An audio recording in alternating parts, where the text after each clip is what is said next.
नमस्कार दोस्तों, स्वागत है आपका मेरे चैनल कॉमिक्स लाइफ में। शुरू करते हैं मनोज कॉमिक्स की एक और मज़ेदार कॉमिक्स, इंस्पेक्टर मनोज और कातिल हवा पार्ट 2। अगले दिन शहर में एक और विचित्र घटना घटी। नेशनल हैप्पी स्कूल के 50 बच्चे और 2 अध्यापिकाएं पिकनिक मनाने ताजमहल जा रहे थे, लेकिन बस मथुरा हाईवे पर पहुंची ही थी कि ड्राइवर ने ब्रेक लगा दिए। ओह, क्या हुआ ड्राइवर? बस क्यों रोक दी? मैडम, वह देखिए, रास्ते पर एक तूफानी बवंडर उठ रहा था। अरे, इतनी साफ मौसम में यह तूफानी बवंडर कैसा? उफ, वह तो इधर ही बढ़ा आ रहा है। वह धूल भरा बवंडर तेजी से बस की ओर बढ़ा और उसने शीघ्र ही बस को अपनी चपेट में ले लिया और बस तेजी से वृत्ताकार दायरे में घूमने लगी। फिर अचानक बस ने जमीन छोड़ दी और बवंडर के साथ उड़ने लगी। बस हवा में इस तरह उड़ रही थी जैसे वह बस न होकर कोई वायुयान हो। उफ, ऐसी भयानक दुर्घटना पहले कभी नहीं देखी। स्कूल के नन्हे नन्हे मासूम बच्चे थे बस में, बेचारे सब मारे जाएंगे। फिर यह खबर तेजी से सारे शहर में फैल गई और बच्चों के अभिभावक रोते चिल्लाते पुलिस स्टेशन आ पहुंचे। हमारे बच्चों को हमें ढूंढ कर दीजिए जनाब।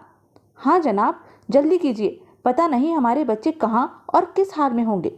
कृपया शांत हो जाइए, हमने वायुसेना को खबर भिजवा दी है, वह शीघ्र ही आपके बच्चों को खोज निकालेगी। इस अभूतपूर्व विचित्र घटना पर देश की वायुसेना तुरंत हरकत में आ गई और बस की खोज जोर शोर से शुरू हो गई। उत्तर, दक्षिण, पूर्व, पश्चिम सभी दिशाओं में फैल जाओ और बस का पता लगाओ। घंटों वायुसेना के विमान आकाश में बस को खोजते रहे, लेकिन नतीजा कुछ न निकला। सर, देश की सारी वायु सीमा छान मारी, पर बस का कहीं पता नहीं चला। परिश्रम बेकार गया सर।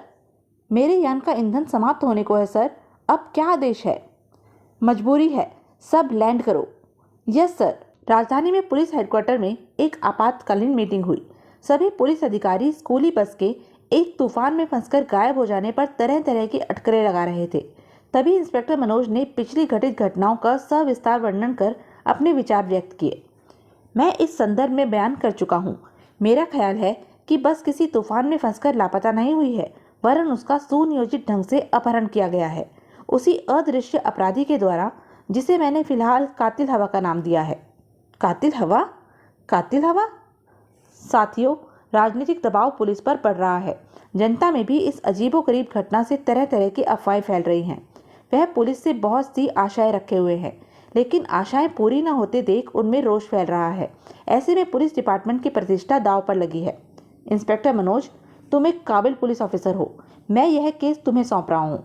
मुझे पूरा विश्वास है कि तुम उस रहस्यमय अपराधी को बेनकाब कर सकते हो तथा बच्चों व 2 टीचरों के साथ साथ बस ड्राइवर व कंडक्टर को भी रिहा करवा सकते हो। आपने मुझ पर जो विश्वास व्यक्त किया है, उसके लिए मैं आपका बहुत आभारी हूँ सर। मैं वादा करता हूँ कि अपराधी चाहे कितने ही रहस्य के आवरण क्यों ना ओढ़ ले, मैं उसे बेनकाब करके ही चैन लूँगा। और सर, वैसे भी उसने मुझे चैलेंज किया है, मुझे उसका चैलेंज स्वीकार करना ही होगा। मुझे तुमसे यही आशा है इंस्पेक्टर मनोज। मैं आपकी आशाओं का खरा उतरने का पूरा प्रयत्न करूंगा सर। इसके साथ ही मीटिंग बर्खास्त कर दी गई। कुछ देर बाद इंस्पेक्टर मनोज स्थानीय पुलिस स्टेशन की ओर लौट रहा था। कल से शहर में अजीबोगरीब घटनाओं का सिलसिला आरंभ हो गया है। इतना तो निश्चित ही है कि अपराधी बेहद चालाक है और किन्हीं वैज्ञानिक शक्तियों का स्वामी है। उसके कुछ पूर्व नियोजित लक्ष्य भी हैं, लेकिन उसका मुझसे अदृश्य रूप में मिलना और कत्ल की पूर्व सूचना देना उसकी किस विचारधारा के तहत था? उसका विजय के कत्ल का उद्देश्य तो समझ में आता है, मगर एक स्कूली बस के रहस्यमय तरीके से अपहरण का क्या उद्देश्य हो सकता है?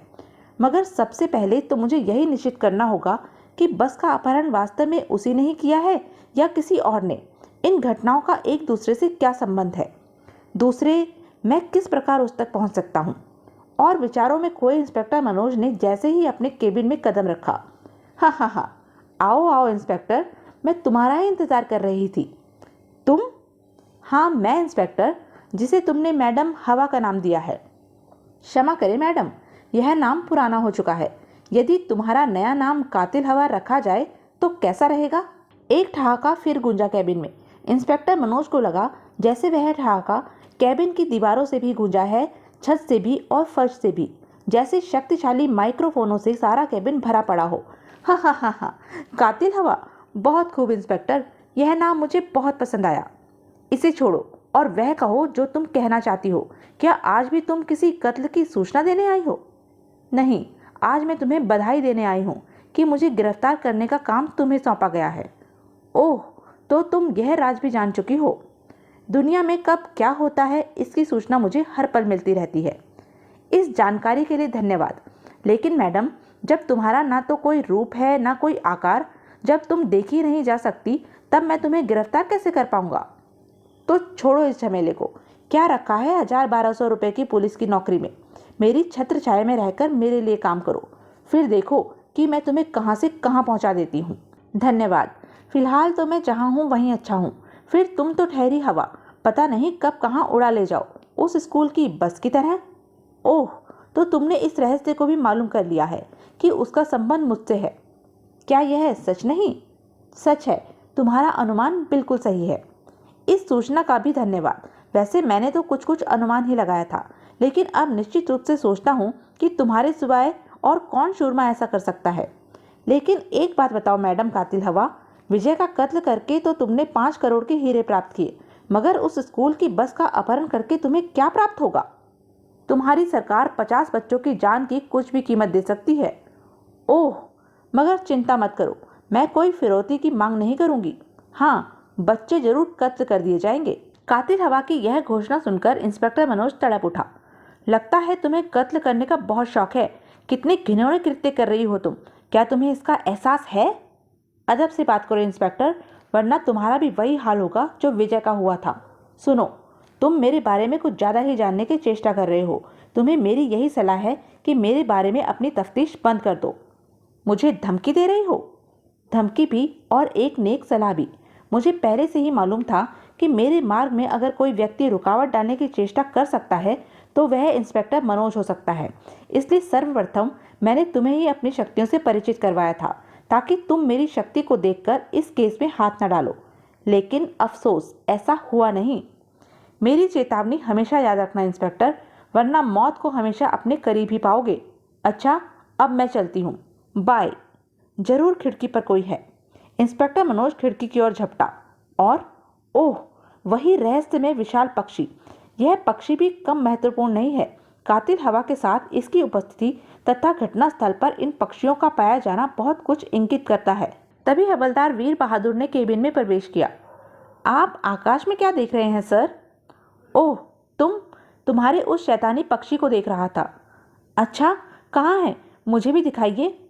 अब नहीं दिखेगा, बहुत ऊंचा उड़ गया है। तुम कहो, क्या समाचार लाए हो? सर, अगर इस शहर में कुछ दिन और ऐसी ही विचित्र घटनाएं घटती रही तो यहाँ के निवासी पागल हो जाएंगे और सरकार को यहाँ दर्जनों पागल खाने खोलने पड़ेंगे। क्यों, अब क्या हुआ? यह पूछो सर कि क्या नहीं हुआ।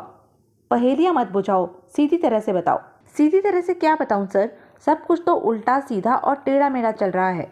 सर, चिड़ियाघर के प्रबंधक ने थाने में रिपोर्ट दर्ज करवाई है कि रात चिड़ियाघर से 2 शेर चोरी हो गए हैं। क्या, शेर चोरी हो गए? रिपोर्ट कब दर्ज करवाई गई? उस दौरान सर, जब आप हेडक्वार्टर में आपातकालीन मीटिंग में गए हुए थे। इस पर तुमने क्या कार्यवाही की? कुछ भी नहीं की सर, आपके आदेश की प्रतीक्षा में था। तुम मूर्ख हो, तुम्हें तहकीकात के लिए फौरन चल देना चाहिए था। खैर, अब तुम तुरंत चिड़ियाघर रवाना हो जाओ और मामले की विस्तृत तहकीकात करो। संबंधित व्यक्तियों के बयान भी दर्ज कर लेना। इस समय मैं व्यस्त हूँ, तुम्हारे साथ न जा सकूंगा, और यह एक अच्छा मौका है कि तुम्हें स्वतंत्र रूप से काम करने का अवसर मिल रहा है। जाओ और कुछ जोरदार तथ्य जुटा कर लाओ, ताकि तुम्हारी योग्यता के बारे में किसी को संदेह न रह सके। समझ गए ना? Yes sir. और हवलदार वीर बहादुर चिड़ियाघर के लिए रवाना हो गया। उसने चिड़ियाघर पहुंचकर मुस्तैदी से तफ्तीश आरंभ कर दी। मैं पूछता हूँ, आप इतने लापरवाह क्यों हुए मैनेजर? आखिर आपने शेरों को ताले में बंद करके क्यों नहीं रखा? आप भी कमाल करते हैं जनाब, भला शेरों को भी ताले में बंद किया जा सकता है? क्यों नहीं, क्या तुम अपनी वस्तुएं ताला लगाकर नहीं रखते? जनाब, वस्तुएं और शेरों में बहुत फर्क होता है। क्या खाक फर्क होता है? शेर तुमने अपने पैसों से थोड़े ही खरीदे थे, उन पर तो सरकार का पैसा खर्च हुआ था। क्या आप बता सकते हैं एक शेर सरकार को कितने का पड़ता है? यही कोई 10-12 हज़ार का। तो आपने कम से कम सरकार का 20,000 रुपये का नुकसान करवा दिया। आपकी लापरवाही की सजा के लिए यह पैसे आपकी तनख्वाह में से कटने चाहिए। ओह नो, मगर अजी छोड़िए भी मैनेजर, अब आप जाइए और अपना काम कीजिए। मुझे तो झक मारनी है, मारकर चला जाऊंगा। जी बहुत अच्छा, और सचमुच मैनेजर जान बचाकर भागा। जब हवलदार वीर बहादुर ने अन्य कर्मचारियों पर जमकर रोब झाड़ा तो, हवलदार जी, आप तो ऐसे कह रहे हैं जैसे शेरों की चोरी करना बहुत सहज काम है। सहज क्यों नहीं है? अगर 10-12 हजार का शेर कोई खुला देखेगा तो किसी का भी दिल बेईमान हो सकता है, कोई भी उसे उठाकर ले जा सकता है। तभी शेर शेर बाड़े से बाहर निकल आया है, भागो, दौड़ो। अरे बाप रे, वह तो इधर ही आ रहा है। बाप रे, भागो, नहीं तो यह फाड़ खाएगा। हवलदार जी, शेर खुला है, उठाकर भाग लीजिए ना। हा हा हा। थोड़ी देर बाद जब शेर को काबू में कर बाड़े में बंद कर दिया गया। भलाई इसी में है कि अब चुपचाप यहाँ से खिसक लिया जाए, वरना मेरी बहादुरी के चर्चे आरंभ हो जाएंगे। लौटते वक्त किस्मत से एक महत्वपूर्ण तथ्य हवलदार वीर बहादुर के हाथ अवश्य लग गया। इत्तेफाक से रात में हुए शेरों के अपहरण का चश्मदीद गवाह चिड़ियाघर की पुटवाद पर सोने वाला एक भिखारी था। उसने सारी घटना हवलदार को कह सुनाई। तो यह बात है, तुमने दिल खुश किया बाबा। यह लो भीख में 1 रुपया। भगवान तुम्हें तरक्की दे बेटा। लगभग 1 घंटे पश्चात पुलिस स्टेशन में। सर, इतनी ज़बरदस्त खबर लाया हूँ कि आप सुनेंगे तो फट से मेरी प्रमोशन की सिफारिश हेडक्वार्टर को कर देंगे। अच्छा, ऐसी बात है, कहो क्या खबर लाए हो? सर, एक भिखारी ने शेरों का अपहरण होते अपनी आंखों से देखा था। 2 काली सी स्टेशन वैगनों में 4 व्यक्ति आए, पिछवाड़े से चिड़ियाघर में घुसकर शेरों का अपहरण किया और उन्हें वैगन में लेकर चमनगढ़ की पहाड़ियों की ओर चले गए। चमनगढ़ की पहाड़ियों की ओर? भिखारी ने चारों अपहरणकर्ताओं की बातचीत भी सुनी थी। वे कह रहे थे कि आज रात वे फिर आएंगे तथा 2 बाघों का अपहरण कर ले जाएंगे। वाकई तुम दिलचस्प सूचना लाए हो वीर बहादुर। आज रात हम भी चिड़ियाघर के आसपास ही रहेंगे, और उसी रात ठीक 2 बजे। वह देखिए सर, काली स्टेशन वैगन्स। यानी भिखारी का कहना सच था। वे दीवार फांदकर भीतर जा रहे हैं सर। आओ, हम भी उनके पीछे चलें। जल्दी। बाघों के बाड़े के सामने। बाघों का यह जोड़ा कैसा है जीटू? बेहद खूबसूरत जीवन। मैडम हवा इन्हें देखकर बहुत ही प्रसन्न होगी। इंस्पेक्टर मनोज और हवलदार वीर बहादुर उनकी सारी बातें सुन रहे थे। सोचा भी ना था कि इतनी जल्दी कातिल हवा तक पहुंचने का मार्ग मिल जाएगा।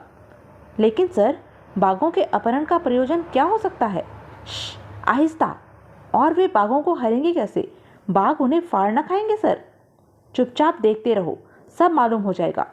इधर जैसे ही बाघ गुर्राते हुए अपहरणकर्ताओं के निकट आए, उनमें से एक ने विचित्र सी रिवॉल्वर निकालकर उन पर कोई गैस छोड़ी। उस गैस से दोनों बाघ बेहोश होकर जमीन पर गिर पड़े। तब दूसरे ने अपना काम आरंभ किया और देखते ही देखते, चलो भीतर चलकर बाघों को उठा लो। फिर उन्होंने एक एक करके दोनों बेहोश बाघों को वैगनों में डाल दिया। चलो जल्दी करो, बाघों के होश में आने से पहले ही हमें उन्हें पिंजरों में बंद करना है। वास्तव में उन्होंने चतुराई से बाघों को धराशायी किया है। सर, वे चमनगढ़ की पहाड़ियों की ओर जा रहे हैं। क्या हम सिर्फ उनकी तारीफ ही करते रहेंगे? फिर इंस्पेक्टर मनोज ने क्या किया? वह अदृश्य शख्सियत और आवाज़ क्या थी जिसे इंस्पेक्टर मनोज ने कातिल हवा का नाम दिया था? विजय का कत्ल कैसे किया गया? उन विशाल पक्षियों का क्या रहस्य था? स्कूल की बस का अपहरण कैसे, किस प्रकार व किस उद्देश्य से किया गया? बाघ व शेरों के अपहरण का इन घटनाओं से क्या संबंध था? यह सब हम जानेंगे अपने अगले वीडियो इंस्पेक्टर मनोज और मौत के व्यापारी में। तब तक के लिए बने रहें मेरे साथ, और हाँ, मेरे चैनल को लाइक, शेयर और सब्सक्राइब करना ना भूलें। धन्यवाद।